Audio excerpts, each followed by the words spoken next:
We're going to be live here in like just a second. Let's go. Who's doing the intro? Who's the host of this thing? Abolished, where are you at?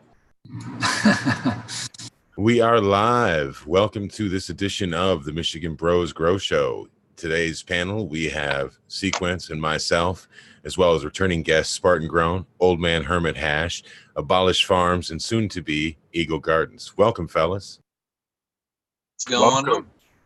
I just took the opportunity to subscribe to our YouTube channel, so I hope everyone that's watching could do the same. This is the third one, and I'd forgotten to do so, so hopefully you have done so. Thank you for joining us, Spartan Grown. Welcome to the show. What's up, bro? Not a whole lot. Just did a real quick trip to the bathroom. That was killing me there. I did too. Yep. But I'm doing good now. I'm happy to be here and just excited to hang with my bros, man. Yeah, feeling the same way. It's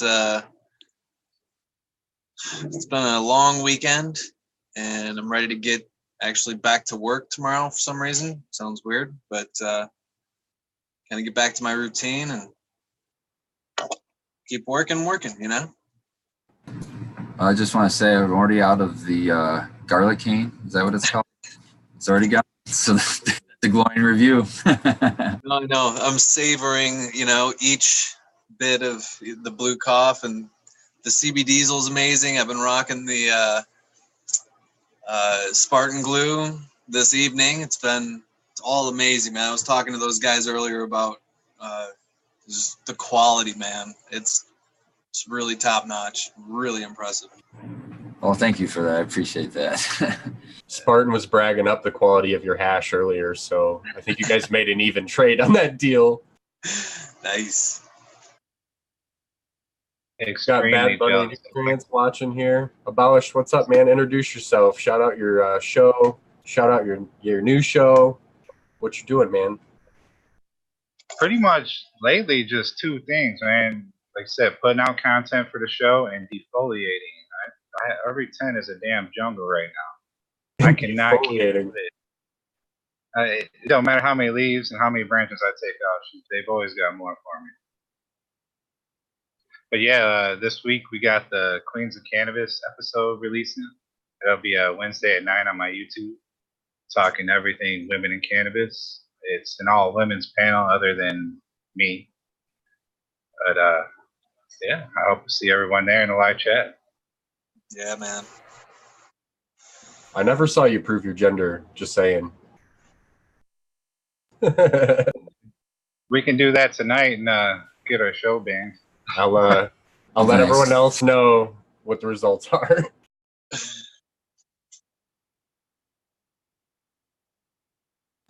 So Skilbo, what are you doing, man? What's on our docket today? You're muted, my friend.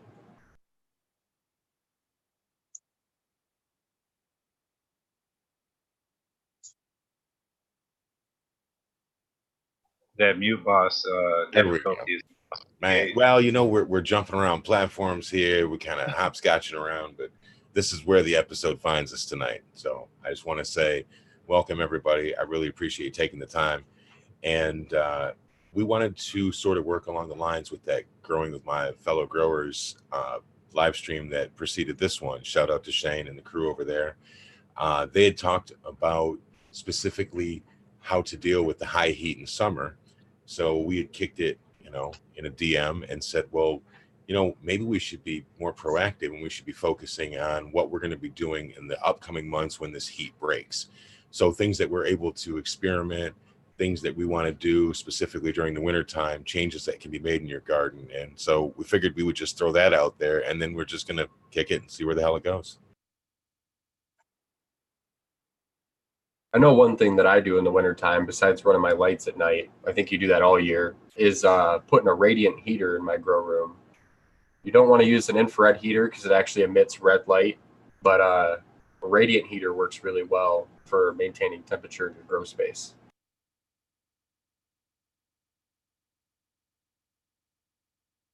I couldn't agree more. I like those radiant heaters more than anything else because you really end up saving a lot of electricity because, once they get up to heat and they're warm, When they shut off, it's not like a forced air heat that now your heat stopped going into the room. It actually continues to radiate heat until the thing just naturally cools down. So you still get a little extra heat out of it. So I agree, those things are awesome. I like them. Even in a tent, they work pretty good.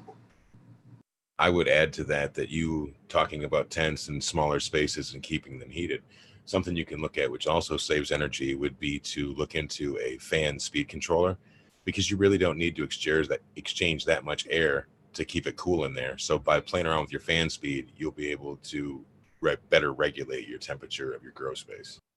Totally. Actually, when I was growing in my basement, I had a light that was putting out quite a bit of heat, some 1,000 watts, and I didn't have a very high ceiling to work with. And I had some chambers, like I had a doored room and a room on each side. So I actually cut a 4-inch hole in my door, and I bought one of those small little can fans and put it in there just to bring in a little bit of moisture and a little bit of, or depending, right? On what kind of air I wanted to come in, I would make the room outside of it what I wanted to go into the room. So if I wanted it to be wetter or drier, I'd have a humidifier or dehumidifier going, and it just pulled the air right through the room. Because I had another fan on the opposite side. So it really just kept it gentle moving through, and I didn't have to spend a whole lot of money to get just some airflow going through my grow. It was nice, Yeah, having a lung room really helps because controlling the environment in a larger space where your room plus your lung room is a lot easier than just controlling your environment in just a small space like a grow room. And I don't think enough people utilize a lung room. If they have the space, they really should try it. Yeah, I mean, you can just think of the concept of, imagine a air conditioner in a sealed grow room. When the temperature is out of whack, it turns on, and it's going to take a while for it to take that whole room down to an acceptable temperature. But if you have an air conditioner in an adjacent room that's, any size, it doesn't matter. It could be a small lung room. It's still going to cool that space. And when your temperature goes out of whack in that room is dumped. That entire contents of that room is dumped. So it's like a super air conditioner for a minute, because it's going to drain that whole room worth of space and exchange that with what's in the room. That's the way I think of it. And that's why I love that lung room concept. That's why I do it too. Right. My larger grow is a 20 by 20 square foot by 13 foot ceilings. That is has lung room around it too. It's pretty cool. Yeah, it's kind of like heaven for a grower. When you walk in there, you say, "This is an outdoor space indoors. This is bad." Yeah, they're pretty tall already. They're out of control, man. It's gonna be funny. So this is actually a pretty good subject for me, because this winter is going to be a new winter for me, because I've just recently converted to all LED this year. And even in the summer right now, I am struggling to keep that 82 degrees that all the LED makers tell us that we want. Like I'm barely rocking 75 most of the time, even when the lights are on. So I'm either going to have to put some more light in there to bring in some heat. It's going to be a whole new experience this year. Is it a sealed room? Is your room sealed?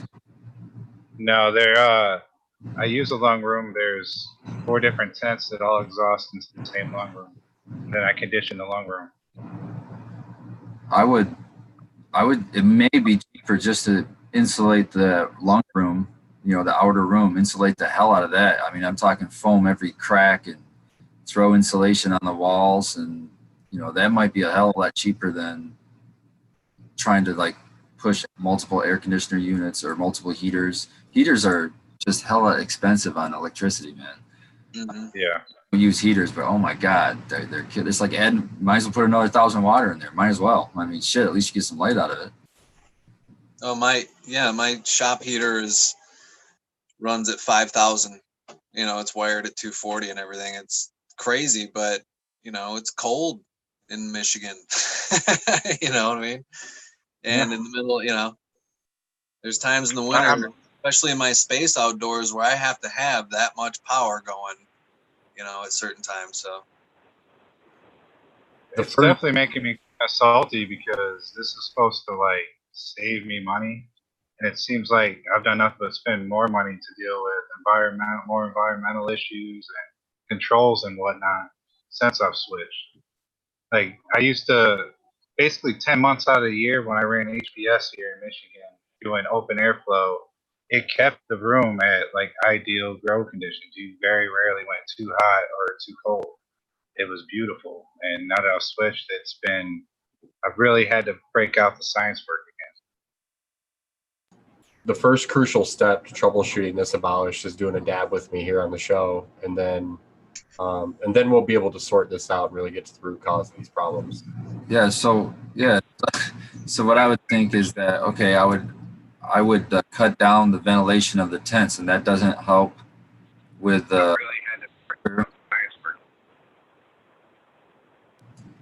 I didn't hear you. I would just try to not vent the tents. You know, if I can't keep it warm, I'm not going to vent the tent. You know, I could throw a mushroom bag in there if I'm concerned with CO2 or supplement CO2 in another way, but I wouldn't vent the tents at all. Then I'd seal them all up, see how warm they get.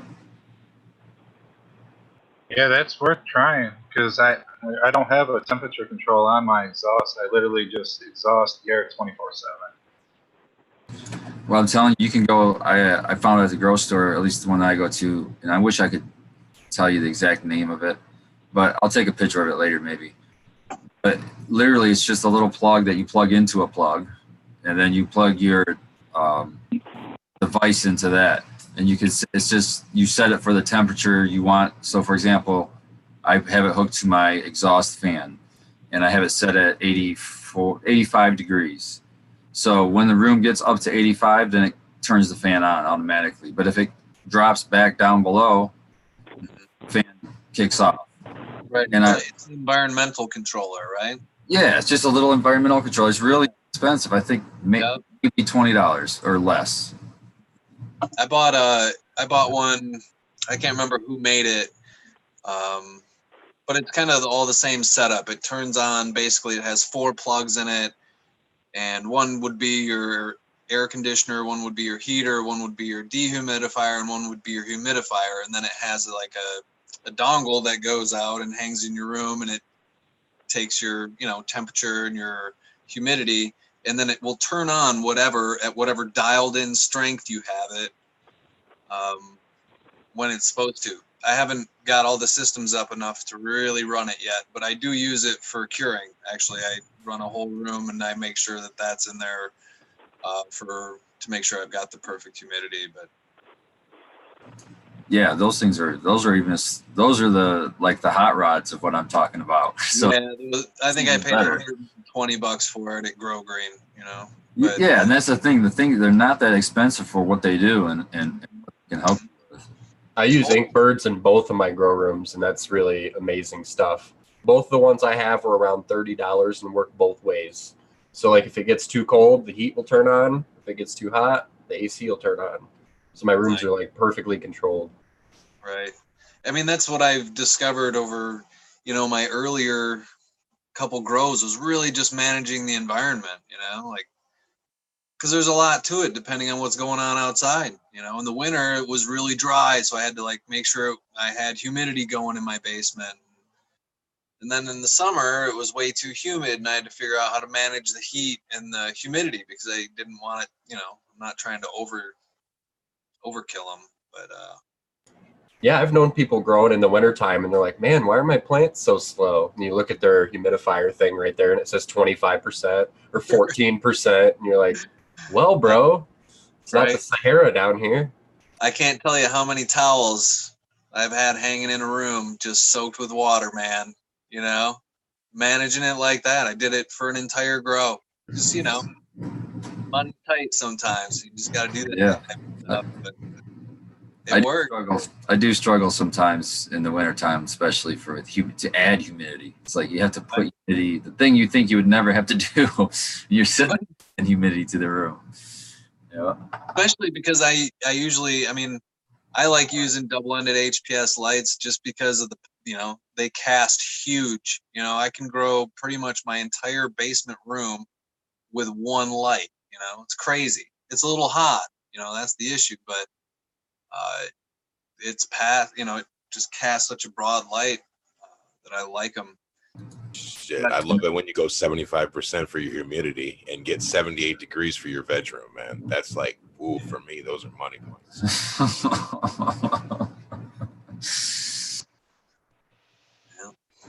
I know that next light, whatever you have going on, man, that thing is a beast. I was bringing that up earlier too. I was like, man, this is ridiculous. He's had the spread on that thing was just ridiculous. That was an investment, it was a display model at Grow Green. I paid $1,200 for it, but it puts out over 1,000 watts worth of light, right? Par rating ish, and it's gonna last forever. And it's yeah, it's just a monster. And it runs at 600 watts too. Yeah, and you got monsters underneath it. It's just like, it's nice. It's gonna be cool. I hope. We'll see. I haven't flowered under that light yet, so I'm not sure what that's gonna be like. And honestly, I'm hoping it to cool down soon enough that I can get them under my bigger lights and let them spread a little bit. Because if I could use two of my other ones, I could really give them I feel like what they would need to be as good as they could be, And there is something to be said against the spectrums, that those HPSs that you got in there are going to be a little bit more toward the red side of things, which helps bulk up your flowers, whereas that white light out of the LED might not, give you as much bulk. Right, and I haven't, I've read a lot of reviews on it, and there's some really interesting people who have kind of converted to the white light LEDs, but I don't know the science behind it technically, but it's really bright, and I think they really like it. My experience with both of my next lights, I have one of their smaller veg lights too, but that thing really has been really good for my plants too. So, the way I would do it in your situation, if you can get away with it, is get the best of both worlds. Just, use your HPS and flower, then the last week or two, switch back to that next light, just to use it like a finishing bulb, spectrum back and bring out. Right, true. I'm gonna do that.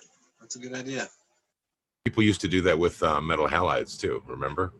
Right. Yeah, they used to do that with the old Hortilex blues. They would do that. Yeah. I bought a super expensive double-ended halide bulb. So I could. It was actually my plan was to put it in the middle of that room at the last week or two of flower, just to throw that spectrum out. Oh yeah, you could use them both. Use that and then use the LED at the same time. Right. Get a really wide spread on it. See what the. Abolished, what are you using? Right now, I got all, like I said, all LEDs. I have Canons and Rapid Grow Mouse, collab bucks. And yeah, I mean, I can't complain about the size and the yields I'm getting out under them. I'm just having to work a little harder for it than I used to. I'm used to, just going in there and watering once every 2 weeks and letting the plants do their thing. Now I'm controlling crazy growth and all that. What about those Grow Mouse bucks? Like, how do you hook those up for a driver? How many do you have set up? I have 4 on one driver. I got the 4x2 set up. I got 2 of them. What do you think so far? I like them. I mean, they work. I've been blowing out the 4x2s with it. I guess I can. Like I said, mixed. I've just figured it out. This run right here, I've got the tent completely maxed out.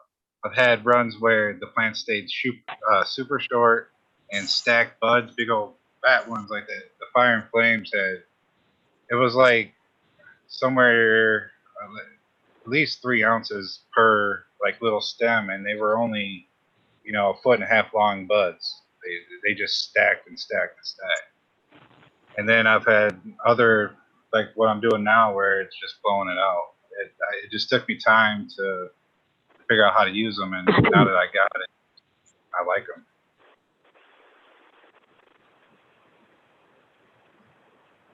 So are your exhaust fans just running 24/7 right now, or how do they run? Yeah, mine are. Maybe do you have a what do they call a fan speed controller? Can you maybe just turn them down, keep running 24/7, but maybe turn them 50% or anything like that? No. Oh, I have one of those, but I tried to hook it up to my new Big Daddy carbon filter, and it wasn't working. So I don't think it has the input. I have to get another one, oh. but it worked for my old one. I'm just saying, I'm just trying to figure out ways for you to keep heating that. It seems like that's just getting exhausting too much heat too quickly. Maybe to slow down the exhaust, or put the fan on a timer. Maybe run a 15-minute timer. I don't know if it's going to burn your fan up to go on and off like that, but run it on a minute timer, on for 15 minutes, off for 15 minutes, or maybe extend the period to half hours or something like that. And just keep monitoring your temperature. It might be a pain in the ass to dial it in, but it might solve your problem anyway. You know what I used But at to the same time, that's sucking air out of all the tents. Like I have just that one fan doing all of them. Oh, it's all of them at the same time. That's I why I just took just the ran it. just take the end of your fucking hose off the light and put the fan on the end of it and have the fan blowing it around the room, so it's going to circulate the heat. You know what I'm saying? And a smaller fan, like a 4-inch fan, as your exhaust fan, but you're still being able to spread and keep the heat. I don't know. Yeah, I mean, I'll figure it out. I always do. I always thought of myself as a MacGyver grower, like adapt to situation. You have to be, right? I You mean, have to be, for sure, to be there's no successful. way to not be a MacGyver and grow. I've been more creative setting up stuff for my grow than I have doing anything else probably ever in my life. It's ridiculous. 100%. I'm saving bread ties and all sorts of goofy. You know what I mean? Like, You're worried about where your compost goes now. It's funny too, because I'll go to stores I would never even want to go into. Like, the wife wants to do the craft store. Yeah, I'll go in there. I see some stuff in there I can use. Everything. Your mind's twisted now. Everything is. Oh, man, I wonder how I could use that in my grow. What could I do with this? You can usually get a good deal on jars at the craft store. yeah. And then add a freeze dryer in the mix. And then the food possibilities become endless too. Your edibles and just all that stuff. It's crazy the amount of stuff we can do. It's fun.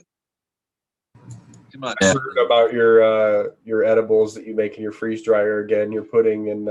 I still need some of that. I can't wait to get you some, dude. It's gonna be sweet. I hope everybody enjoyed. They're Spartan Grown approved. I'll say. Spartan goes, they were really good, so I decided to have all of them at once. Right? They were out in my shop, and I grabbed out the bucket of them, and I was like, "Yeah, let's smack a couple more of these." They're good. Just like simple, snacky, good things. I don't know. Yeah, I had to have had 10 or 11. I don't know. I lost count, but they were good. They're good. I mean, there you go. I ate 10 or 11 of them, so they couldn't have been terrible, right? Mint chocolate, they're all right. And that's another thing, though, right? Like the mint, man, that's a great touch. It's just a slight bit of mint. It was almost like you ate a chocolate candy or a pudding, and then you had your own little chug of mouthwash afterwards. So you had fresh breath. It was nice. Well, it's funny because I used the full spectrum cannabis oil, right? And it's got a little flavor to it. So, I'm trying to pair it with things that are good, right? So I made like a butterscotch cardamom ones, and the cardamom kind of covers it a little bit. And, the mint, that's just a little bit of mint essential oils just to give it a little bit of spice because, RSO is or FICO is a little spicy. I like pistachio pudding, that green stuff they make with the marshmallows. If you could make those into edibles, that'd be pretty good shit. All pudding is, believe it or not, I'm not trying to bum anybody out. but all it is cornstarch, sugar, and flavoring. That's all pudding is. It's crazy. So you can literally take cornstarch and sugar and any flavoring you want, any kind. It's madness. And you put it in there, and I can freeze dry it into the same, those little edibles that are melt in your mouth, crunchy, good, like astronaut ice cream stuff. It's cool. Spartan Grown approved. Yep, very Spartan Grown approved. It's just that you talk to me like that, and I start dreaming. Like, wow, what would I do? Wow, there's just so many things. It's Yeah, what am I freeze drying next? It's hard, man. It's hard to choose what to do. So if you freeze dried like flour, what happens with freeze dried flour? I cut the first bud of garlicane. I cut it right off. I put it in the freeze dryer, and it came out because I was washing some hash. But it came out, and it looked exactly like it did when I put it in. Like it was bright green. There was no loss whatsoever, but I could powder it to dust. It was not good to smoke at all, but as an experiment, it looked really great, and it was whatever. But you could rehydrate that too. You could throw it in a jar with a Boveda pack in there, and you'd have a bud. You'd have all of your chlorophyll in it, though. You'd have all of your pre-cured bud, and it tastes a lot like you would think a really fresh bud would taste like pre-cure. It's a lot of grass, tiny, and it's a little grassy and not super great, but it looks great. I don't know. So now that we're talking edible and foods, I've actually been trying to figure out some kind of like sauce or marinade or something like that to make it, because I want something that's not sweets. I don't always like to eat candy. I'm not a big candy person, or baked goods. I'm not anymore. And I have an outdoor garden, and I just harvested some garlic. So I was thinking of maybe sauteing some garlic in like the grapeseed oil extraction that I do, or something like that. I don't know. You guys got any ideas or stuff you've made before? Well, I would use butter if you're doing garlic, because is there a better combination than garlic and butter? Oh. Yeah, like a bechamel cheese sauce or something like that would be slapping. Here we go. I got all kinds of peppers out there. I got chives that my garlic's out there sun curing right now. It should be ready. Honey is infused all the time, so you could really easily do barbecue sauce. That's true. There you go. You could do an infused sugar, but I mean, you said you didn't really like sugary things. But if you were doing like a barbecue sauce, they usually add sugar.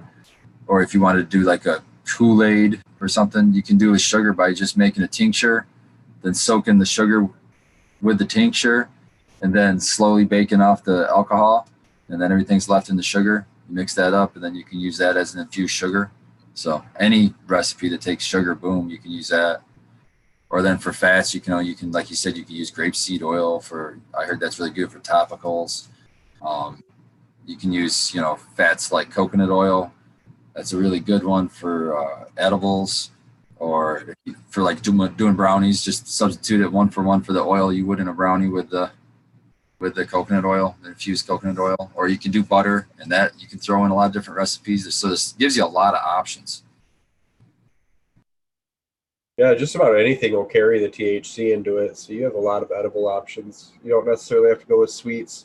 Anything that's got fat in it will carry it, so you can really play around.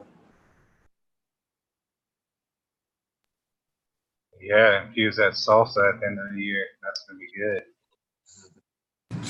You can even, like, if you wanted to stay away from alcohol, you could use vegetable glycerin and then infuse it just like you would with alcohol, and you can make an edible tincture that way. And that vegetable glycerin is really like sweet tasting, so you could probably play with stuff like that in recipes too, I'd imagine. I'm not that much of a cook, so I don't have specific recipes, but yeah, that's how I make the Kool-Aid for my patients. Is I make a simple sugar infusion with the glycerin, the vegetable glycerin. It's good. Works. Right. It does. It tastes great. You can just eat a spoonful. Scobo makes tincture. Andy's a great cook, so he'd probably have some good advice on this topic. Scobo, what do you think, man? I think you can do a lot with a lot. We were talking about what you can use to infuse. Say that quick twice. It's a matter of how much is it going to extract. So in terms of alcohol, let's say that the return on it is, and don't quote me, let's say it's 80% that it's able to extract. Well, then you go down to, say, glycerin is the next best thing that you can use, or coconut oil. Okay. So then let's say that those are 40%. But then we get down into things like grapeseed oil and olive oil. And while they do extract, may only be 20%. So you're going to have to use either more product or less of the starting thing that you're using, which in this case would be some kind of oil. And it gets tricky to work with when you're working with hot shit like that and you're trying to infuse it into a little bit of oil. So it's considerations, but at the same time, not everybody wants to get lit up when they take alcohol tincture. But there is a way that you could basically turn that into a fully extracted cannabis oil safely these days. And you can render all of the alcohol out of it. And then, who doesn't want to make edibles out of concentrates?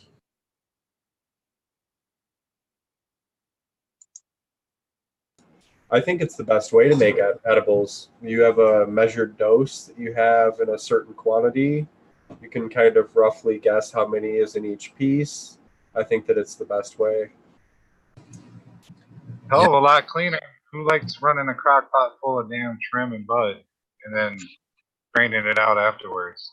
Right. Smells like crap.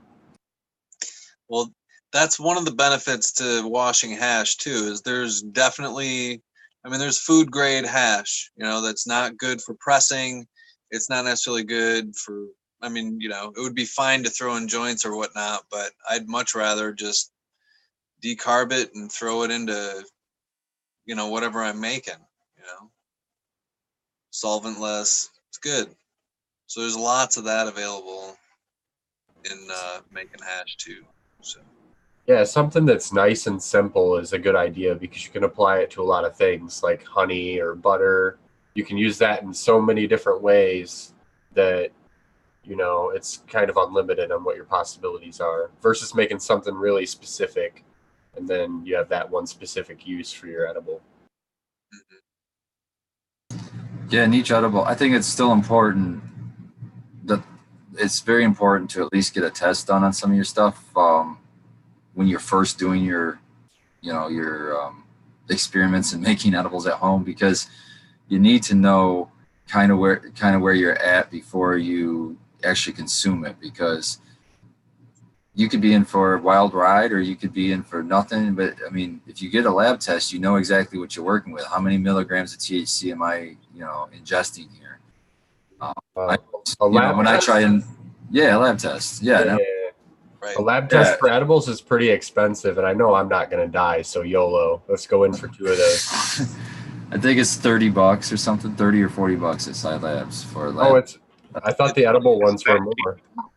I've been saving actually all my food grade, so I can get a big old bunch of it, so I can mix it all up, so I can get an accurate test of a large amount, and then I'll be able to make more accurate meds with that.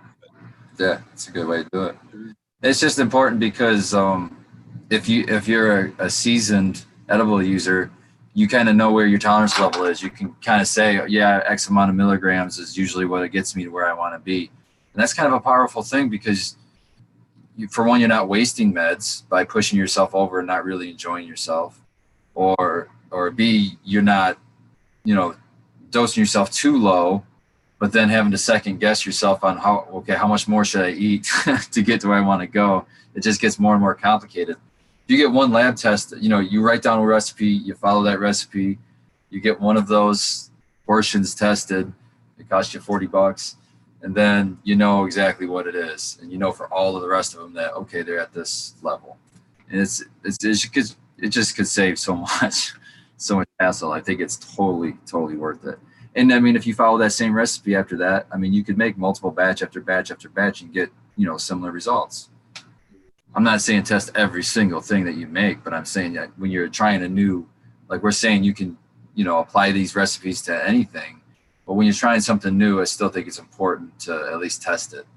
Because who knows in what cooking process that was used, how it's going to affect, THC, whether it's acid or not. For sure. Eagle, what do you think?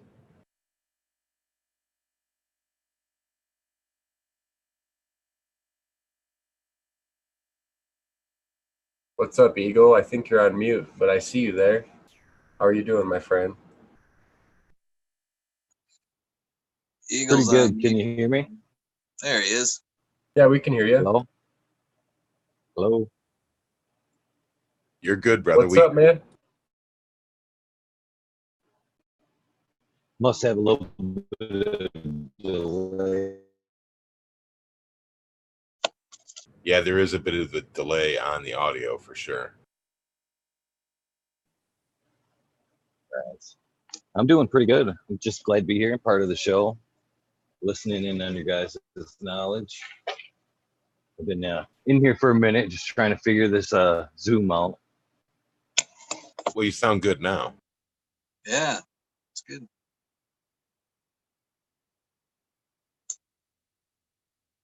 It's been a ride for all of us with this new technical measure on Zoom here, but we're making it work, and I think it's turned into a good show, and I think it's a pretty suitable platform for what we're doing here. It looks like we have found a good spot. Yeah, there's just that little bit of a learning curve in the beginning. We literally migrated to this afternoon.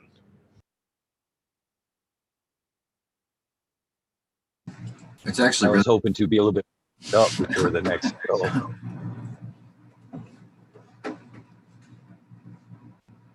we just threw this all together in one day, pretty much, it seems, and it somehow works. So I was pretty impressed.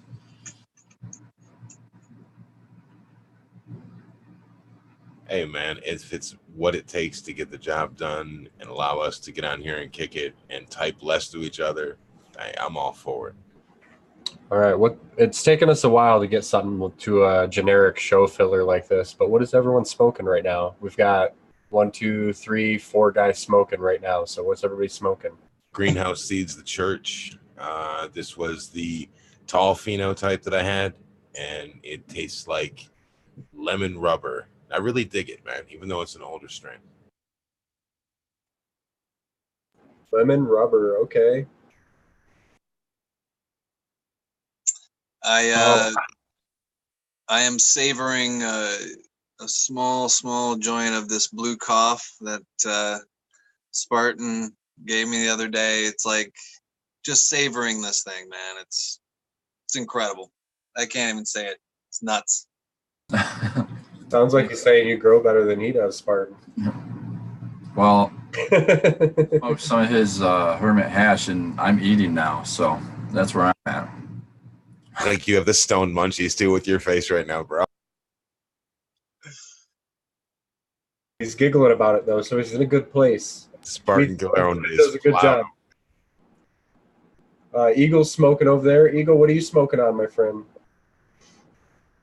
I'm smoking some blueberry sativa ILB from Coma Creations, and some of this. Let's see that nice hash from a friend.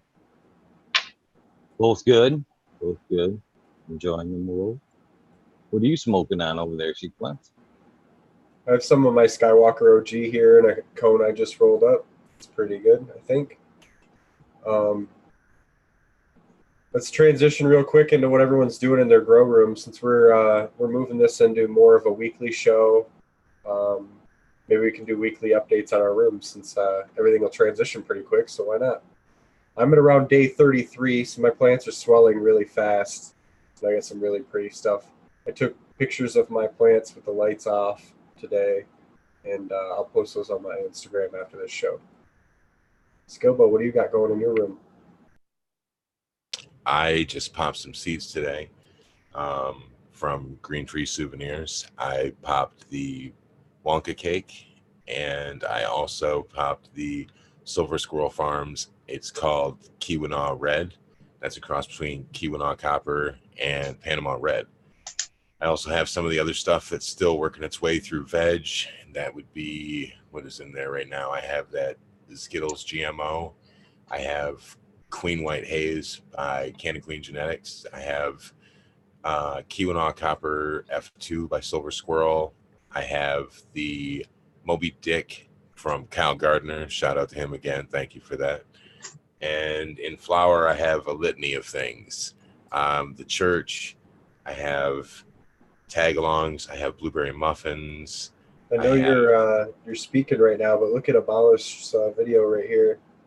He's showing off a little bit for us. Yeah, I'm just gonna stop talking. he's what are we looking at, Abolish? Yeah, the bigger tent is on Wow, right that's now. beautiful, bro. I figured give everybody a live little tour. Show everyone I'm not full of shit. I actually know how to grow cannabis. I don't think there's many. I was that curious. doubt that, I was curious.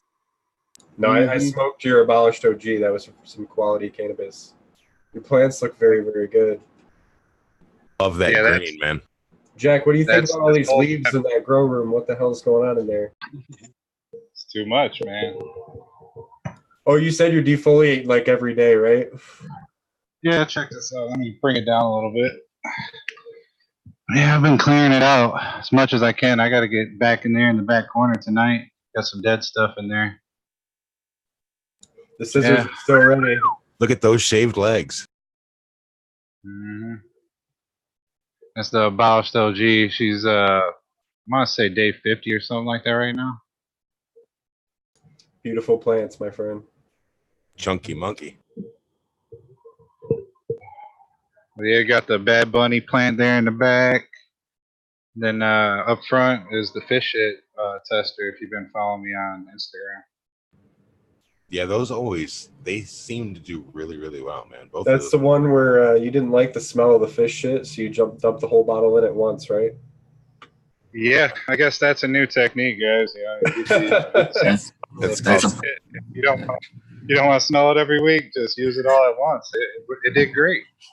you saw it here. That's abolished tech. Put it down in the lore.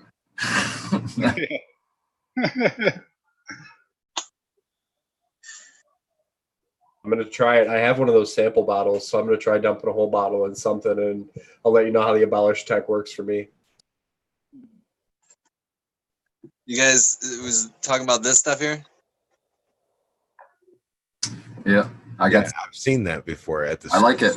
Yep, that's I like it. It does stink, but I like it. I haven't used it yet. I got these couple samples at the last cup, but my usual veg is fish based anyway, so it stinks. that's bringing like all the micronutrients to the party, some microbes, stuff like that. That's the biggest is the microbes. That aquatic environment, you just get way more diversity in microbes, way more than even the best soil. So it's basically like harvested microbes, and I think there's some kind of food. There has to be some kind of food source in there too for the microbes to be living still. kelp and hydrolysate, probably. Kind of makes Yeah, it kind of something a fish tank. That's probably why it smells so terrible. It's exactly why it is, man. It's that hydrolysate stuff is rough. But I love it. I love it in it's just, as an organic grower, the way I like to grow is I like to just try to add as most diversity as I can. That's a smart move, man. Different kinds as I can get in there. You always see that rebound in your plants after you hit them with that. If it's been a minute, you see that green after like the next, 36 to 48 hours. You're just like, wow, man, this really is looking really, really nice. Yeah, I can't argue the results of fish. It's just a smell thing for me, because I liked fish bone meal is for calcium back in the day. Like all that stuff, it's got a place and it does benefit the plant. It's just, I don't know, guys. I want to try and stay as hipster as it sounds, veganic as I can. I just feel like the plant can take that up easier than taking up, another plants and animals. It'd be easier for the plant to digest something that's in the same, species as it. That's the way I feel. Somebody get this guy a snorkel and a mask so he can go ahead and use his fish shit, and the plants will thank him. No, I'm gonna counter. I'm gonna one up the hippie on him. I'm one upping your hippie now, and I'm gonna say, no, man. Plants in nature all the time are growing on riverbanks. All the time are growing on the edge of ponds and lakes, and are benefiting from microbes in the aquatic environment. So it is just like nature. It's not far from nature at all. Boom. Knowledge drops. Courtesy of Spartan Grown.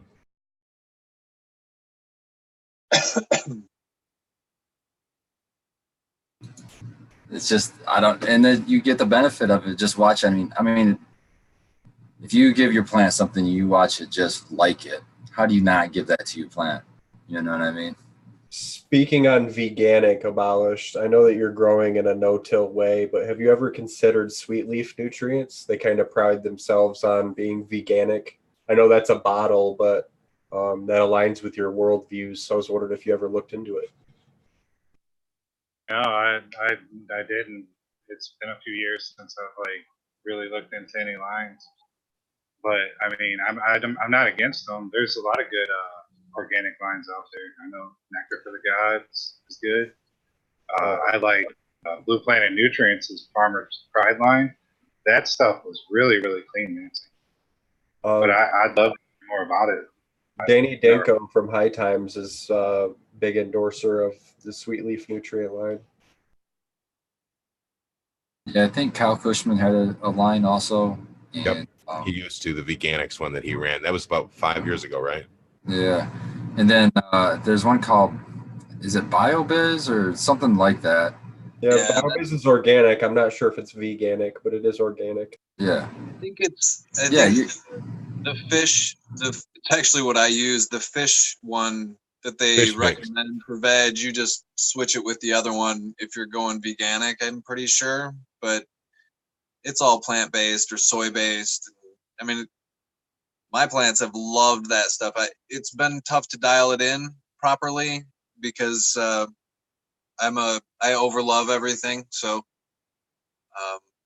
but I've had great success with the BioBiz stuff, and it's cool. It's a good product. I think it's pricey. I wish, you know what I wish? I wish I had done the studying enough to.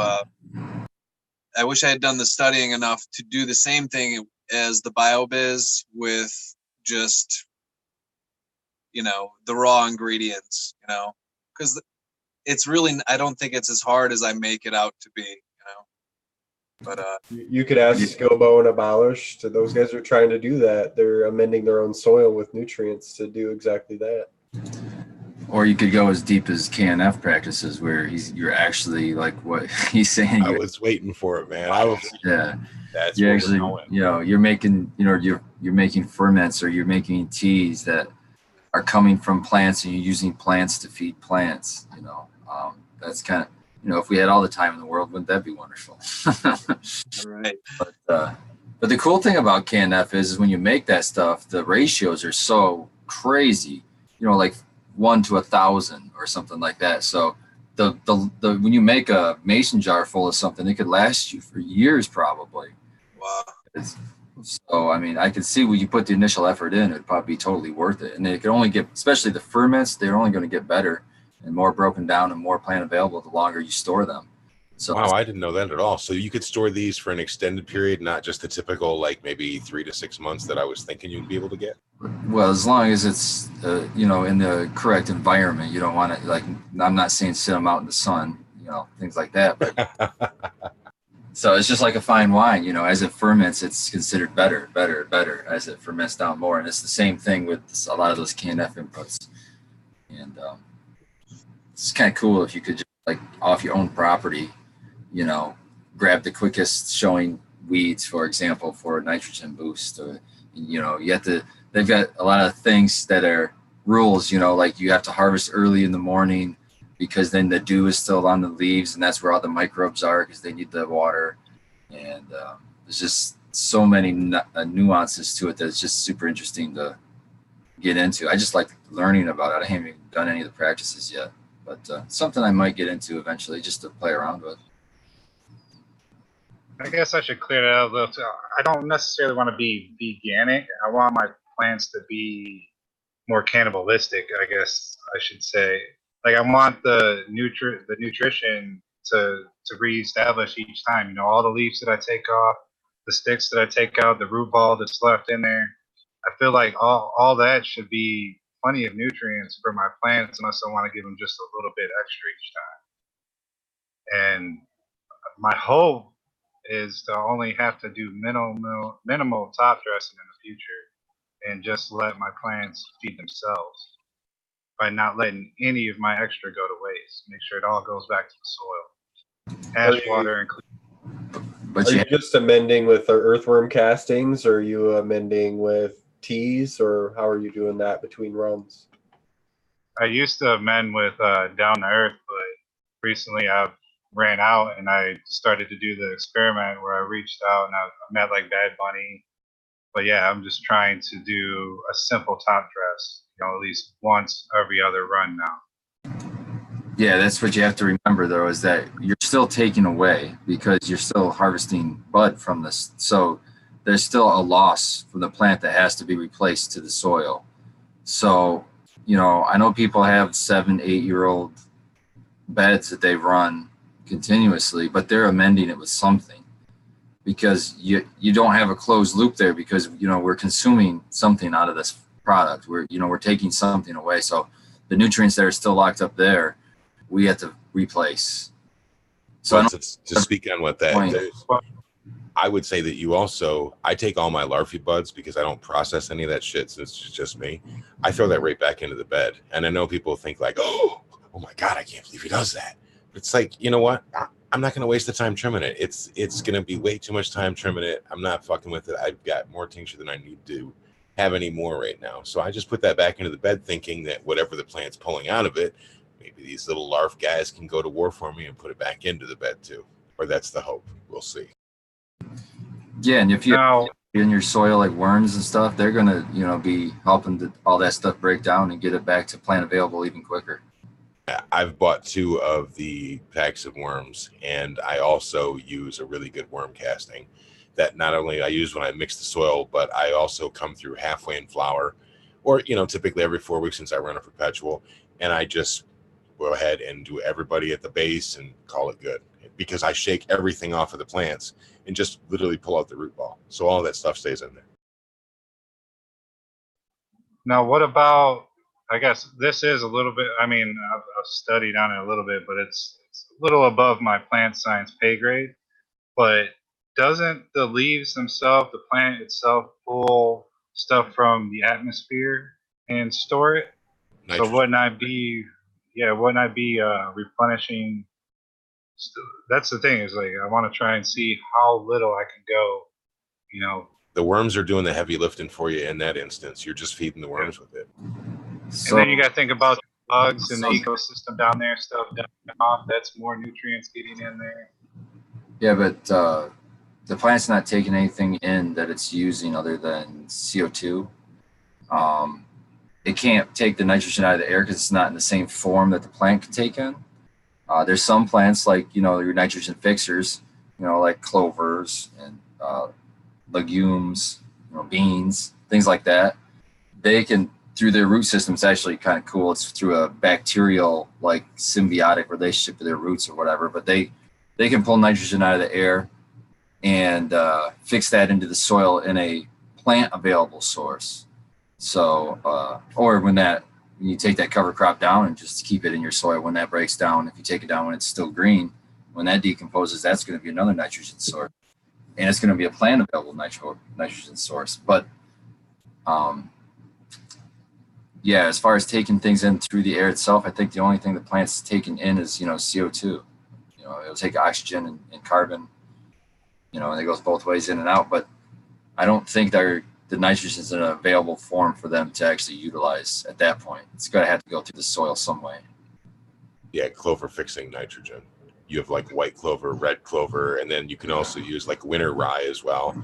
And there's like, or you can get like the mixed packets that's just a cover crop, and there's several different ones available. what's something else they want to use? Is it hairy vetch, something like that? It's like really invasive. You wouldn't want to use that outside. Yeah, there's a couple companies out there that have cover crop mixes that are really good. I mean, you got your Build a Soil, that's a really popular one. But Michigan specific one is I just go on MI Gardener, his website. He has he's a vegetable gardener, but he has cover crop blend there, and then for $1 a pack. I mean, that's actually what I'm running. Is that? Yeah. But the thing you have to realize is that $1 a pack does not go very far. It's not Does it? a lot of seeds in there. So just putting it out there. I put, for my bed, I think I put 10 packs in there. Okay, $10. So yeah. And I should have put 30 packs in there. Okay.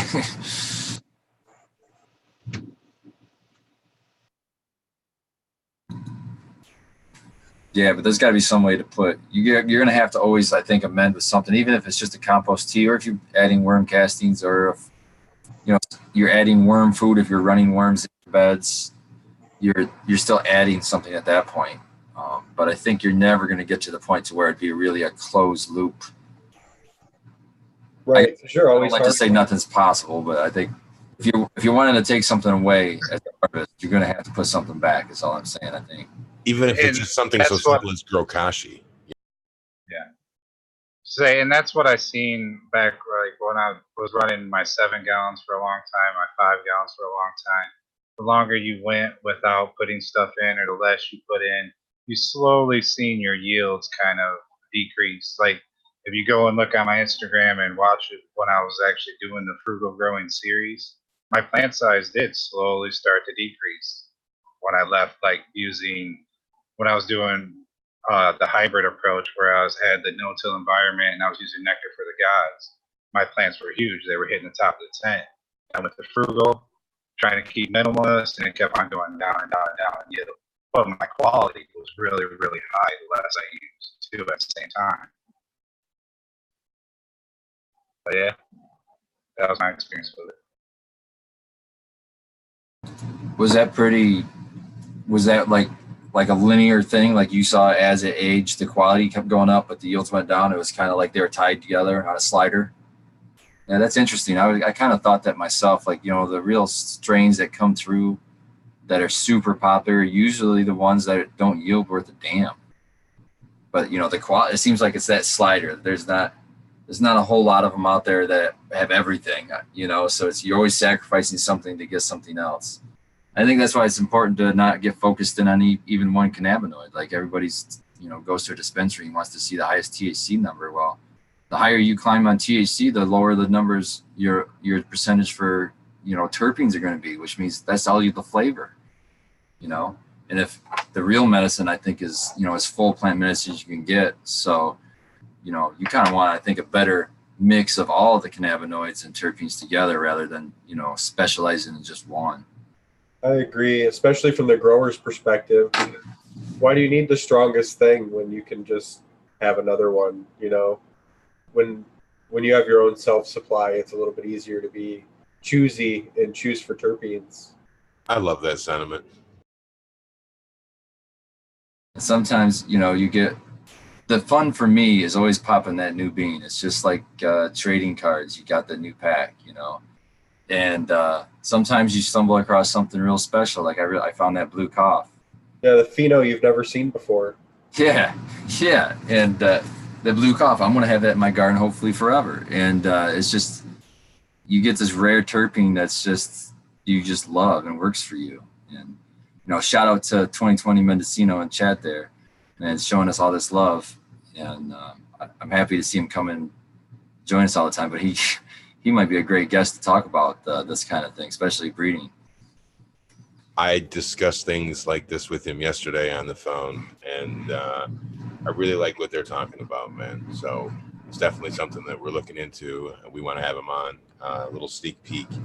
We are interested because they have stories about some Michigan cannabis history that we want to basically save for posterity, all about growing in the 80s, prohibition, and even he said that he's a second generation person. So there's some stories there that we'd really like to get out there to the Michigan cannabis community at large. So looking forward to it. And that's it gets me, so I don't know about everybody else, but that gets me excited because that's the weed nerd in me. I start tingling when I get to hear a story from the good old times, I want to hear it all, man. I love hearing the history. Like, shout out to Jack Greenstock when he gets going off on strains and the history on strains. I just sit back and drool and listen, I'm like a zombie trying to be a sponge and soak it all in. Yeah, man. Maybe someday Back in time. come on just to talk about history of cannabis. I think it would be amazing for people to learn about. Yeah, I agree. We had a question in chat, guys. We're gonna do it real quick. Denny Groves was wondering, what do you guys use to hand water? Because using a solo cup to water is taking forever. But do you know any other ways to get water out of a 5-gallon bucket after mixing the newts? Thanks in advance. I use I think it's a 2-gallon like regular grandma's garden pot with the watering can, the white tip. And all I did was go through and drill those holes to be a lot bigger. I just followed the same pattern as it had. And you might want to consider that it is a good thing to water really, really slowly, because you don't want to just have it be hydrophobic and fly off of the plant. You want to give it time to soak in a little bit instead of just running out of the bottom into the catch basin.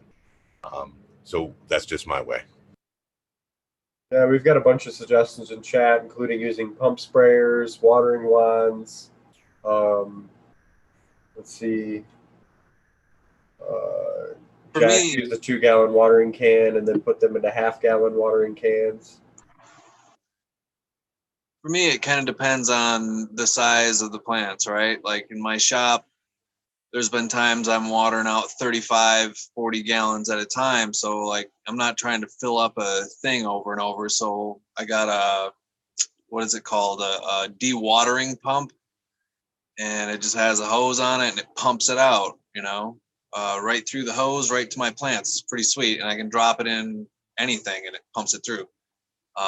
But if I'm only watering 10 gallons, I really don't want to use that because that pump will make your water warm, right? That's what I'm discovering. Once I let that thing run in there for a while, it makes my water too warm and then my plants don't like it. So, if I'm only doing a little bit, I actually have like it's kind of sloppy, but it's a 1-gallon jug. I just cut the mouth of it way bigger and I dunk it in my 5-gallon and I fill up my it's like a 2-gallon watering can, with a spout on it.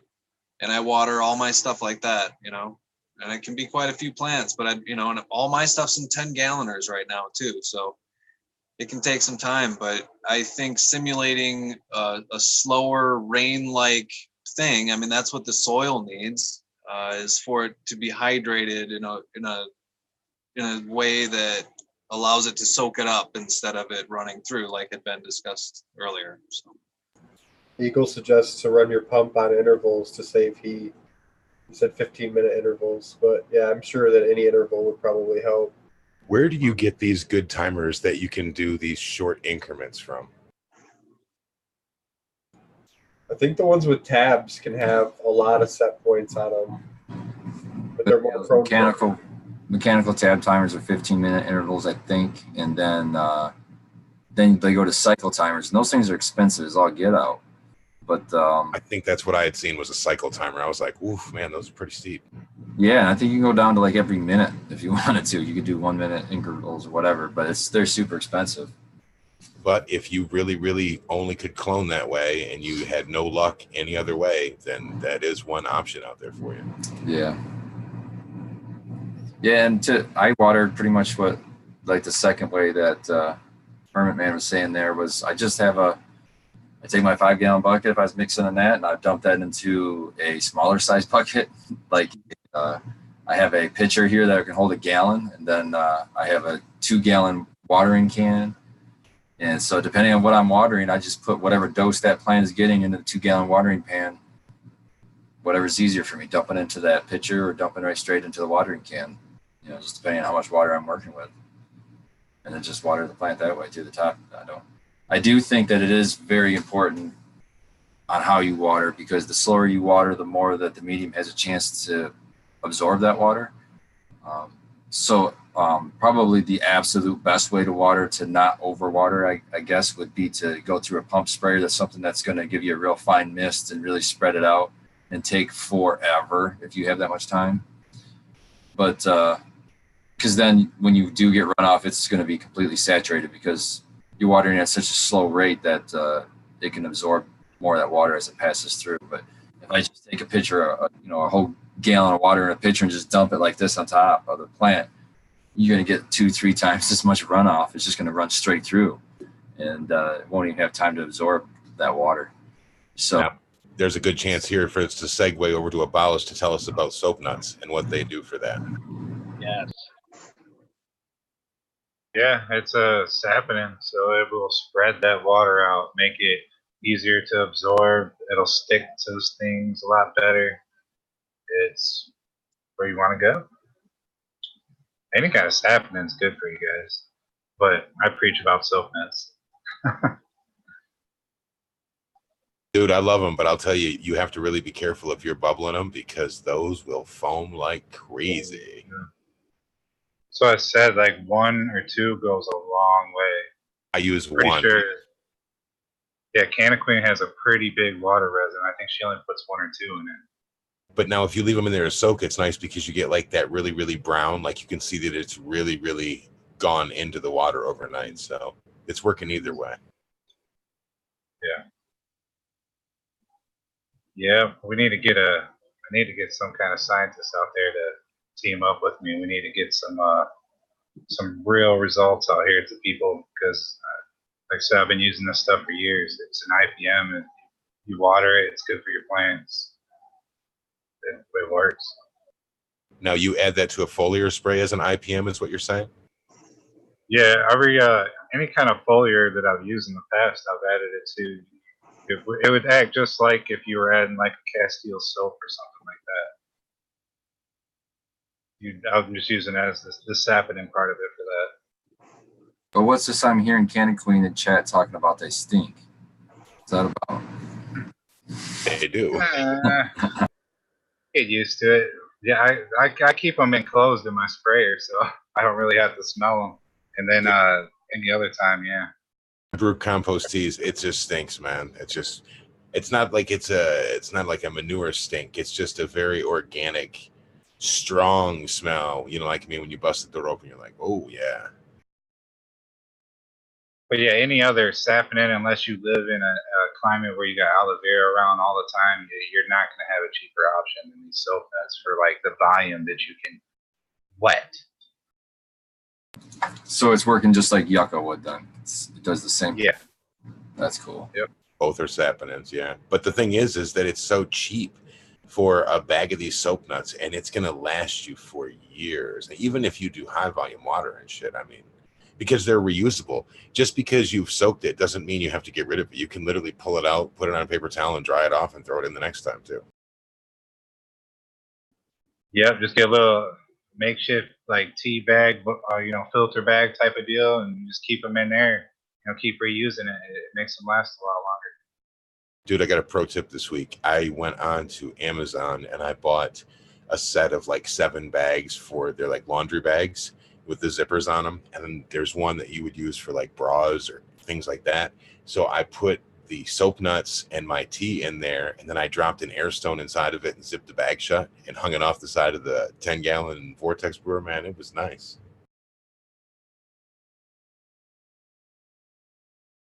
MacGyvering. Did that bubble up a lot in the Vortex, or does the Vortex keep the bubbling down? Fuck no, the Vortex is what does the bubbling, man. Okay. It's really a matter of, I've learned through trial and error how much I can add and when I have to add it, because if I get really, really carried away with the molasses, it's a big time soap suds fest, man. Like a Brady Bunch show from the 60s where the washing machine is just flowing over. Always when you bubble, have it in something to catch the water. So find like a tote so your wife doesn't kill you. Put it in the tote so that if it does bubble over, it's going to get caught in the tote rather than all over the floor. These are the sorts of things that happen when you have a V8 engine from a car hooked to a brewing machine. Dude, I got an 1100 gallon per hour pump plus another one that's a 550 that I have hooked up for the Airstone. So I'm getting it done. More air. It's the way you want to go with these. I don't know what you're compensating for, but you're getting it done, bro. No, I'm Vroom, with vroom, it. baby. I got a commercial air pump that I run. I think it's four of the large air stones in a 5-gallon bucket. Yeah, you can get it done, man. Those soda Like- pop ones, if you put them Yeah. in like the rope tote, you'll get a lot of bubbles. Yeah. And I just do that in the tent so that if it does overflow, that tent's got that liner in the bottom. So Because you're not trying to get yelled at either. no. That's the new way to water right there. Is you get a 5-gallon bucket and you get one of the big flood and drain tables that'll cover your whole floor. Sit your plants in there in the your fabric pots, and then you bubble that shit in the middle when you need the water and let it bubble over. Use that as your water. Do we got the same piece abolished? What's going on here? Dun, dun. Not quite the same. I'll say I got a roar. I don't have a not cool. I don't have a custom piece. I got an AMG. I can join the group. I'm not Roar fancy. I'm AMG fancy. Everybody's Break got 'em. a piece. Look Get at the- this. Spartan's got to bring out. There he goes. He's got the octopus. Hold Say on, we something gotta so that the camera will go to you. Oh, yeah, this is not just any octopus. This is Spartopus right here. A little travel piece, and then I got the little bigger piece here too with the little bit Yeah. thin folder pull off of this one. Eagle's working on his garden in the back. We're gonna pull up his video. This is what gardening looks like. This is a man that's hard at work. And then there'd be light. Look at that. Oh, he's laughing at us.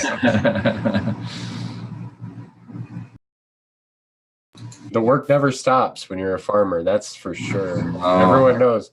You know, kids' graduations, all of the different things that happen in your life, getting sick. You still gotta water your shit. And it makes you feel better. Yeah, it sure does. Well, here's something to think about since we're talking about changing seasons. That also means that we've got holidays coming up. So you may have to be away from your grow at some point in the upcoming holiday season. And it would behoove us all to think about that today so we can think about what we would do, whether it's put a plan in place, talk to some people, write our stuff down, make sure we're doing it, or look into some kind of automated system that we could set up as, if it calls for it. Anybody got anything on that? If you were curious on what Scobo's bingo word for the day was, behoove was it. So you can check that off. My way of handling that situation is real old school. I have my best friend, my trusted friend, who has access to my room, and he takes care of everything for me. I've shown him how to do it, and does a good job. And saves me from having a heart attack anytime I have to go anywhere. I've specifically, Yeah, and if you want to be able, I've Sorry. specifically designed my life so I don't really have to leave much. Like the old man hermit thing is kind of legit. So, I might have to leave for a day, maybe an overnight, but not ever more than an overnight unless I'm going on vacation, which I don't really do that either. So, if you guys want to be able to walk away, like literally for weeks and stuff like that, and not have to worry about your plants, I mean, follow my grow style. I have wicking beds set up that are, let's see, I think they're week 4 flower right now. And since they've been put in there when they were clones, they've been watered 4 times. Do you have to be really careful about how clean your water is that you're putting in there since you're watering it so little? No, I'm a tap water junkie. I just hook my hose right up to and I put it down there in the bottom where I have my hydrogen pellets, and then it'll slowly wick up to the bed. Let the microbes deal with all that stuff. I'm not buying no fancy equipment. I love the lazier approaches to things. I know that I'm a sciencey guy and I'm mixing up tons of different, whatever. I'm not quite doing advanced levels of, 30 bottles, but I love the idea of just stepping away and just watching it do its thing. Dude, that's shocking. I can't believe you just said that. For all these shows we've done, you're the last person I thought. Maybe it's because I'm a little sick. But I don't know. That dog's passed out behind you. Maybe there's something in the air. oh man, my O2 monitor or something. Something's beeping in the other room. I was wondering what that was.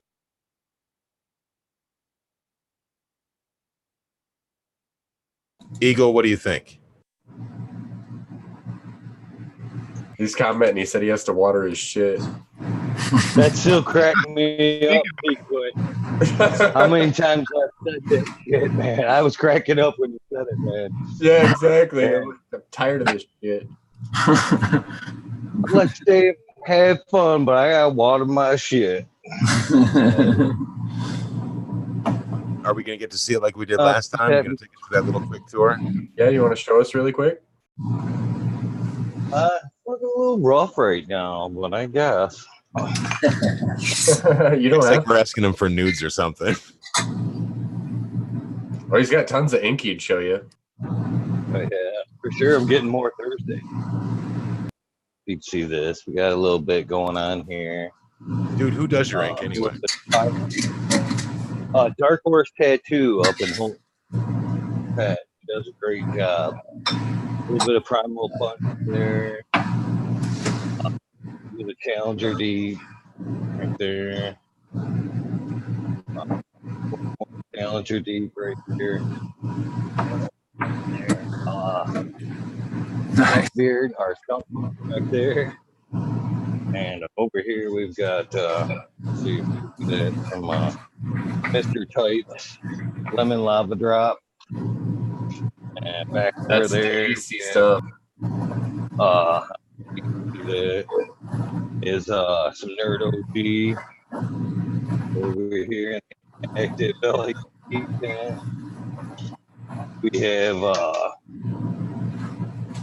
have some Mendo Loco, some 9-count hammer, and blackberry frosting back there.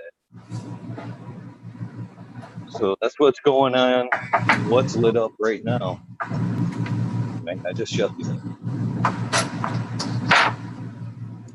Thanks for showing us, man. That lemon lava drops again was incredible when you shared that with me.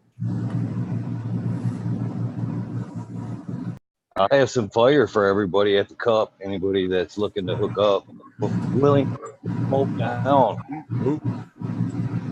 We're kind of planning on meeting on Sunday, so hopefully you're there on Sunday. I will be there on Sunday. I'll be there both days, partying down. Skillbo 1, I have some blueberry quintessenta CBD seeds I found for you, and I may, if you want, split them maybe with Spartan. I have 5 if you want to split them, but they were splitting. They're from Coma Creations, and I run the strain myself. I've yet to have it tested, but and I tell you what, when I have high anxiety, it just knocks it right in the tracks for me. Dude, that'd be But really, it is really nice. you Definitely can't can ask for more of a blueberry taste and smell, terps. Just touching the plant, the terps, blueberry, but smoking it all the way through blueberry. Completely happy. In fact, if you're looking for blueberry terps, Coma Creations got a hell of a line, blueberry line. Well, I thank you for that. Looking to hook up. Awesome. I failed to get him a good blueberry strain the last time I tried, so thank you for trying to help him out. Yeah, man, that like makes my mouth water. That's awesome. Thank you. We will be glad to share it. Unfortunately, I missed you at the last one, so let's not miss each other this one. For sure. Well, are there any other events that anybody's planning on going to besides the High Times event? I know there's a cultivation Clio cultivation coming up. HempCon. HempCon. I've been hearing this so much stuff all of a sudden coming up. And I was just wondering if there's anybody had any plans going to any of those events too. I'm going to try to make it to the Clio cultivation event. I want to support a Michigan Cup. I don't think enough people talk about it, and I'm kind of passionate about keeping our Michigan money here. You know, I think that High Times kind of comes in and takes a lot of our money and then leaves with it, and I'm pretty passionate about us spending our money here. So I want to help get more people to show up to the Clio cultivation event, and hopefully that happens. I got one. I'm looking at Michigan Cannabis Events 2.0. Shout out to them on their Instagram. Go give them a follow. There was something that it says, we're going to be there. Are you at the Veg Bash? It's a vegan and vegetarian food festival. I don't know if anybody's going to go there for that, but it's in Ann Arbor, Michigan. I don't know if it's a green event or not, but that's the one thing I'm seeing right there.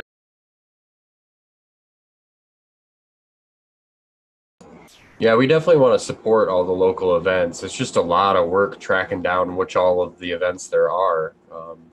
Of course, writing them down would help. So I'm going to start doing that, and we'll start listing them off here on the show.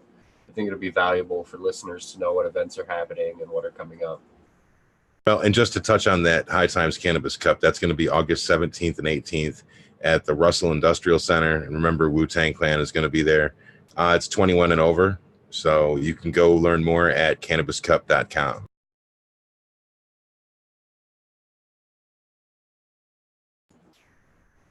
I want to thank the chat for the participation. There's been a lot of chatting going on today. Shout out real quick, Canna Queen, Canna Kitten, MI No Till Guy, Cheap Home Grow Podcast, 2020 Mendocino. Thank you guys. Jack Greenstock. Really appreciate you guys spending your night here with us. I got one more for us. One more is the Sapo Sesh. We were talking about this earlier. It says the biggest sesh born in the Midwest returns Saturday, August 31st. Sapo Sesh, uniting the community through social interactions. So that could be interesting, and that's presented by Vehicle City Social, and that's in Flint on Comer Street. I've been to a Sapo sesh there at Vehicle City before. It's pretty decent time, you know. It's pretty relaxed. It's a cool venue. I liked it. As far as I know, that's the only place you can go here and do that sort of thing. So everyone should try that at least once. Yep, it was super chill. Check it out. We might have to go out there and do a live stream from it. I would love to. I got to get some equipment for that if anyone wants to hook me up. Indoor Grow Store in Flint is celebrating their 6th anniversary on August 17th. 2020 Mendocino says. And yes, Eagle Gardens says Michigan Cannabis Events 2.0. They have an Instagram page that shares events all the time. Shout out to those guys. And I just want to piggyback on your shout out to the people in chat. I'm just really impressed it's the same people every time too. I think that's super cool. So I'm glad to see familiar faces every time I look over. Zoe and Slammer, always. Every stream you go to, always. Right, Zoe, you need to come up to one of these cups so we can get medicated. That's right. So you I'm a cannabis back. content producer, not only a producer but a consumer. I listen and watch everything I can, so I can appreciate you being here on all of the streams. He hit me with that, let's get medicated, and I started hearing Wiz Khalifa in my head. Here in Michigan, we use medicated as like a lowbrow way of, or like a really chill way of saying you're going to be put in the couch.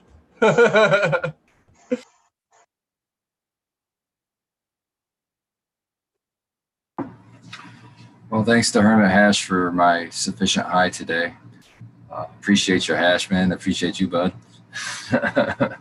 Man, it was cool. Just cool to have you over. And, man, we're gonna do more trades. It's gonna be sweet. Yeah. Can't wait, man. Can't wait. So we got about 15 more minutes before we go off the air. And, we're talking about the chat. We're talking about these events. We're talking about the community. And I just want to say that damn near every interaction that I've had with people has just been positive. Earlier this week, I met someone I follow on Instagram. It's Growing with Mother Nature.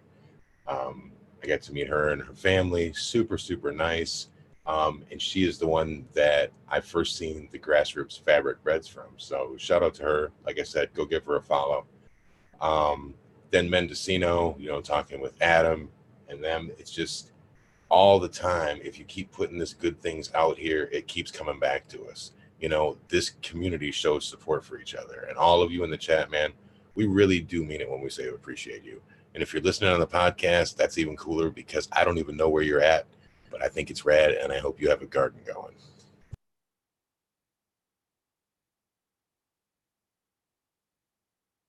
Yeah, I mean, that's kind of the whole point of this thing is we just wanted to bring everyone together as an opportunity to kind of celebrate what we have going on here in Michigan. It's a wonderful thing. Now we can actually talk about trading my bud for your hash or whatever the hell you can do, or maybe you can only give it to each other, but you can't trade, whatever the legal law is this week. But it's wonderful that we have the option, and you never could have considered it 10 years ago. So it's awesome to have the ability to sit here and talk with all of you fine gentlemen, learn a little bit more every day. All the people in the chat, it's the best. It's been the most rewarding experience starting a show, really putting a lot of work into it, and then having it come back in the way of not only people saying thanks for teaching me something, but all of you guys for becoming friends. It's cool to have our own circle. Yeah, and on top of that, it's a circle of just like everybody is unique in their own way, but experts too because of that. That's what's so awesome. Like we just, can benefit each other by just being sharing and giving. And it's fortunately something that seems more unique than it is, commonplace, unfortunately. But you can change it one person at a time, be that person. You know what I mean? I think we're all kind of coming from that kind of mindset and that kind of heart, and that's what makes it so special. And I think that's why it resonates with a lot of people too. Yeah, it's kind of weird how organically we all came together, but yeah, we all do specialize in something that each one of us doesn't. And like we make a really good team of people. Like when we discuss things, I love it. I'm in our chat the most lately. I mean, you guys are my boys now. Canna Kitten says she would love to pass out some dabs, so we got to figure out how to do that. Definitely. So they have Slurricane dabs that look insane on their Instagram page. I can't wait to try that, man. I've been watching a certain someone on the panel's garden, and I'm just like, whew, that stuff looks sweet. Yeah, it's I'm into it. I think the choice Pheno is going to be the number one, but we'll see. And I'm kind of feeling over it though. I want to just get over that and continue to grow one of those Phenos and move on to some different genetics, But it is, Slurricane's crazy. It's crazy. It's got an incredible build to it. It's really purple and bubbly looking. The calyxes are large and it's nice looking stuff, How many runs did you do with it to pick your phenotype? Probably 2. I ran 8. It was the best of 8, were those 2. And I still have a couple more that are actually in garden now. The last of those phenos to run through. And we'll see what happens. I might pick another one. I kind of doubt it though, structure-wise. It seems like the number one pheno has it's the bushier, the structure is better for it. It's a little branchier naturally, and the other one's really stocky, super tall and lanky, and nodal spacing is a little wide and stuff, but it's still really great, So it's been hard to let any of that go, any of those phenos. They're all amazing, but I'm running into this right now because I have specific phenotypes that just look really cool. So I'm like, I really hope that this one tastes the best because this is the one that I want to keep. You know what I mean? And I don't know if you've ever gotten into that spot when you're growing, but then you're like, shit, I got to pick the third best one. Yep, it was the number 4 was the best looking one, you know, but it didn't have the terps that I was looking for. So the number 1 is the winner so far. I can't wait to try yours because that Slurricane is getting a lot of hype here in Michigan, and I like to go up to dispensaries and do random, sampling. Just get a gram of whatever's there. For And science. they had Slurricane number 9, and I gotta tell you, I wasn't impressed with it. So I really want to try it, like grown by one of my friends, that does it right. So Well, the let me number know 9 the number 9 is a later one, you know. I got like the very initial drop of the garlic cookies or GMO and crossed with the Slurricane. So, having the Slurricane is supposed to be more of a berry terp, and obviously the garlic and berries, I wasn't really sure how that was going to work out. The berry leaning one, though, I did not have the flavor. Basically, the Slurricane leaning one did not have the flavor one. It didn't have the flavor I was looking for as much.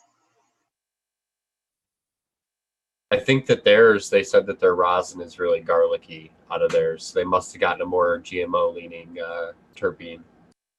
Well, I've also heard that the garlic terp itself is really dominant in a lot of things, so it tends to kind of,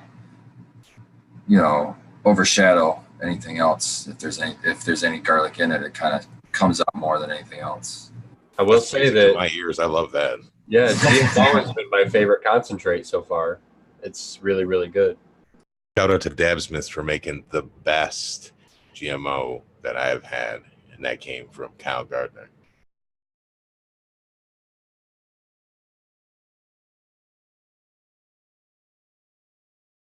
All right, gentlemen, with that, it is 10:52 p.m. So I think we'll do final shout outs of our own socials, and then we'll kill it for the night and say thank you. I want to thank everybody again for joining us on the show. It's been awesome. It's an honor to be here with all of you guys. Like you said, we all have different perspectives and skill sets in what we're doing, and it's awesome to learn from each of you all the time. Seems like every episode somebody else kind of takes the lead and talks a little bit more and shares what they know with us, so it's awesome. You can find me, Sequence, at sequence_mi on Instagram. You can find our show at Michigan Bros Grow Show on all the podcast platforms. Skilbo, what's up? I just want to say that I'm glad we decided to do this impromptu live stream tonight, and I'm glad that we figured out how to use this program, and that everybody on the panel, nobody really drug their feet. They just said, okay, fuck it. What do I need to download? So we've really, really pulled this out of our ass, and it seems like it's come off pretty well. I want to say thanks to everybody. If you want to check us out, obviously come back and find the live stream again, subscribe to us, click like on your way out. We appreciate it. Skilbo One, man. Thank you. I appreciate it.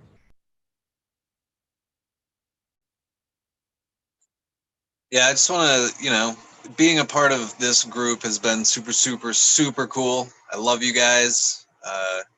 Hanging out with Spartan the other day, it bolsters you. You know what I mean? Being a part of something like this, or even just watching something like this,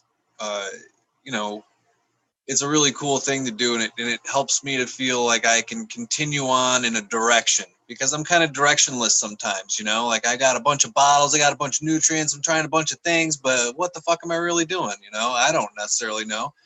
And so I get more centered when I come and I can concentrate on some of this stuff, and it's interesting. I like you guys. We'll see you at the Cup Sunday.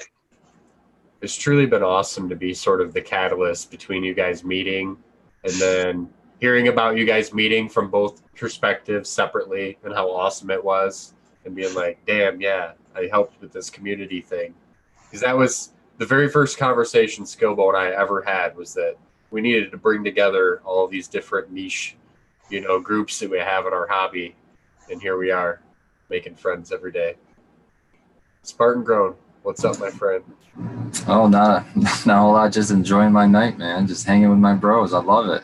Hanging with everybody in chat. It's just the community thing, you know. A lot of times people get judged for, even thinking about growing a plant, and to have a community that's totally supportive behind you and not judging you and actually agrees with your point of view on a lot of things. It's a special thing to have, and I'm glad the community is growing. And not everybody in our community is the best player in the world, but it's just up to us to make that example. And it can start with this small show could maybe spur 500 shows. Who knows? And then how is that going to affect the world? So I think it's a great thing, and I love just riding it out and seeing where it's going to go. It just seems so real to me when there's we're surrounded by fakeness everywhere else, mostly in media and things like that. So it's great. It's just like an open forum conversation, and I love it every time. I do too. It really goes where it needs to go. It goes in a really organic place, and I think that it's amazing. That's usually something current, whether it's what's happening in the events or our gardens or whatever else. Abolish. I want to know your socials, and I want to know when your lady's going to join us on the panel again. Yeah, that would hopefully be next week if she's got the night off. But we got we show a lot of bro love here. But this week I'm gonna have to show a lot of love to the women because I had a great panel come on and do a show with me talking about women in cannabis. They touch on a lot of deep subjects, including getting off pharmaceuticals with cannabis and how it helps with their mental health, depression, everything. It goes deep, guys. That'll be Wednesday at 9 on my YouTube.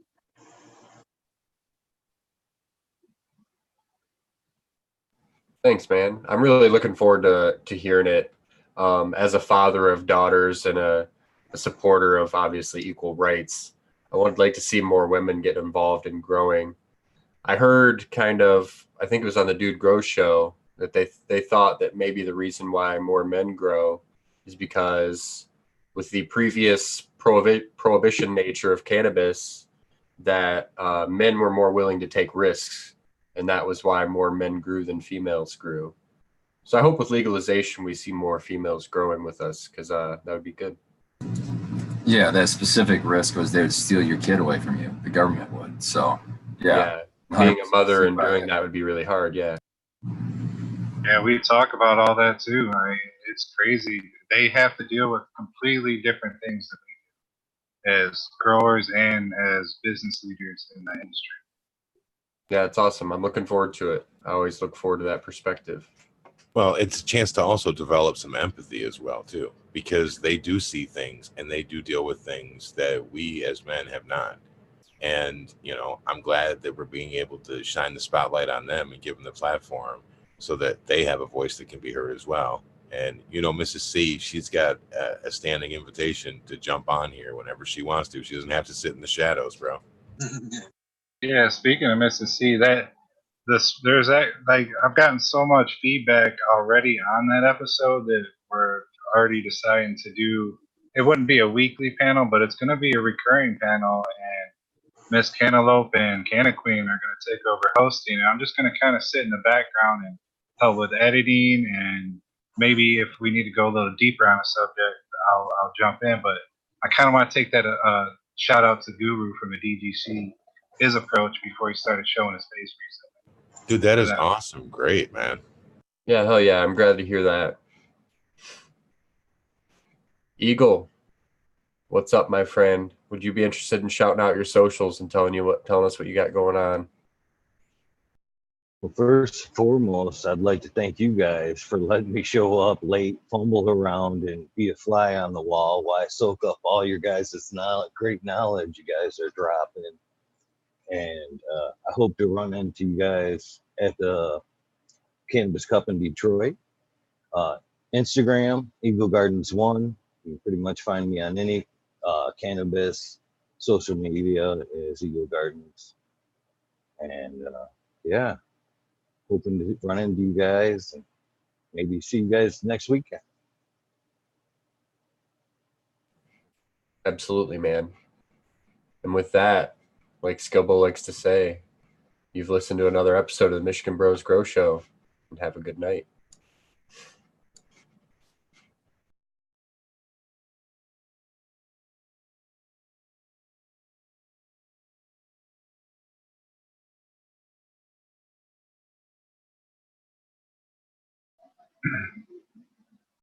Oh, can't hear no one. Can Oh, now I can. you're the host now? Look at me. Look at me. I'm the captain now. It suits you, brother. It suits you. So really good job, man. Thanks again. You guys have poured so much positivity into this. And Still alive. We just He just dropped. We're still alive. oh, well, how do we get out of here then? Let's see. Hold on, I can drop it from right here. You told us. You see that? We'll get you back, see. Stuck like Chuck. I know how to fix this. Yoink! He just backed out. All right, I'll see you later, guys. Good night, guys. Peace, guys.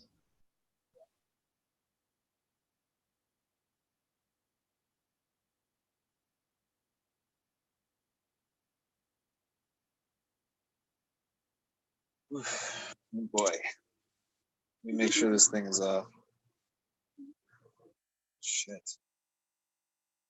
I think it's still on. Look at that shit. That's the freeze phase? God damn it. That is fucked. I don't even know how to turn this fucking thing off. Oh my god. I know, I can't turn it off.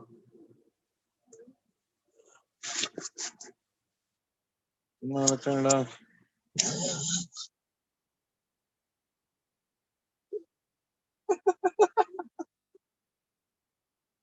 Oh, all right.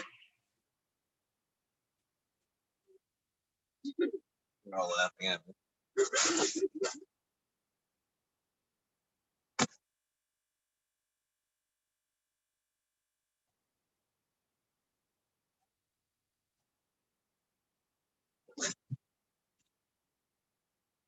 Probably still on.